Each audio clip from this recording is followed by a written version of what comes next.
ये यार साहब मैं पुरान घर यही देतवारी का। जाओ ब्लॉक लेके आओ उसको। ठीक है सर। मुखिया जी टेंशन न लिया, बस 4 लाठी इसको मारेंगे ना सही हो जाएगा। अरे का साहब ले जा 20 पट्टा मार। हाँ साहब नमस्ते। नमस्ते, क्या बात है? साहब कुछ नहीं, कोनो बात नहीं साहब। मुखिया जी अरे साहब वही तिवारी हैं, इनके घर गिर गया कच्चा, हम पूरा जो ना अपन पुरान घर इनका दे दीन कि यहीं में रहा, जब तक हम इनके कॉलोनी ना पास करा देबे तब तक हम से लड़का बच्चा लेके यहाँ पर रहा है।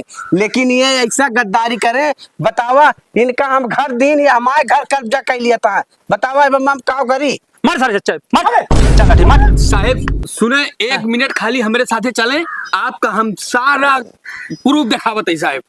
साहब इनके हम गरीबी तरस खाइन, इनके मदद की, बतावा ऐसा हमारे साथे करे चाहिए। बैठा साले गाड़ी पे बैठा। साहब 2 मिनट खाली समय दिए, हम इनसे थोड़ा हट के दूर आए कि आपसे बात करब बस खाली। क्या बात करना है? आप आवे साथ